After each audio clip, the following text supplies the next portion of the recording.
Hair dye use ಮಾಡೋದ್ರಿಂದ ಅಲರ್ಜಿಗಿಂತ ದೊಡ್ಡ ಸಮಸ್ಯೆ ಈ ತರಹದ ಪಿಗ್ಮೆಂಟೇಷನ್.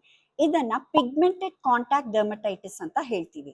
ಇದು ಬಹಳ ವರ್ಷ PPD ಅಥವಾ ಇಂಡಿಗೋ ಇರುವಂತಹ ಹೇರ್ ಡೈಸ್ ಯೂಸ್ ಮಾಡಿದ ನಂತರ ಸ್ಕಿನ್ ಸ್ವಲ್ಪ ಸ್ವಲ್ಪ ಸೆನ್ಸಿಟೈಸ್ ಆಗಿ ಬರುವಂತಹ ಒಂದು ಪಿಗ್ಮೆಂಟೇಷನ್ ಪ್ರಾಬ್ಲಮ್. ನೀವು ತುಂಬಾ ವರ್ಷದಿಂದ ಹೇರ್ ಡೈ ಯೂಸ್ ಮಾಡಿ ಈ ತರಹದ ಬೂದಿ ಬಣ್ಣದ ಅಥವಾ ಬ್ಲೂಯಿಶ್ ಬ್ಲ್ಯಾಕ್ ಕಲರ್ ಪಿಗ್ಮೆಂಟೇಷನ್ ನಿಮ್ಮ ಹಣೆ ಮೇಲೆ, ಕೆನ್ನೆಗಳ ಮೇಲೆ, ಕತ್ತಿನ ಮೇಲೆ ಹರಡಕ್ಕೆ ಶುರು ಆದ್ರೆ ಫಸ್ಟ್ ಆ ಹೇರ್ ಡೈ ಅನ್ನ ನಿಲ್ಲಿಸಿ.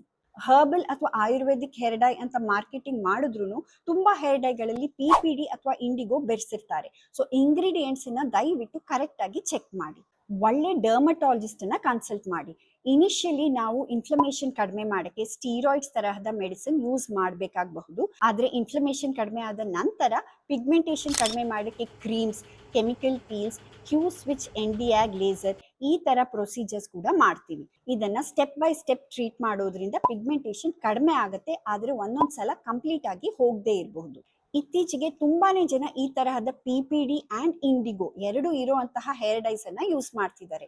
ಸೊ ಈ ರೀಲ್ ಅನ್ನ ಸೇವ್ ಅಂಡ್ ಶೇರ್ ಮಾಡೋದು ಮರಿಬೇಡಿ. ಈ ತರಹದ ಸೈಂಟಿಫಿಕ್ ಸ್ಕಿನ್ ಅಂಡ್ ಹೇರ್ ಮಾಹಿತಿಗಾಗಿ ಫಾಲೋ ಅಂಡ್ ಸಬ್ಸ್ಕ್ರೈಬ್ ಮಾಡಿ.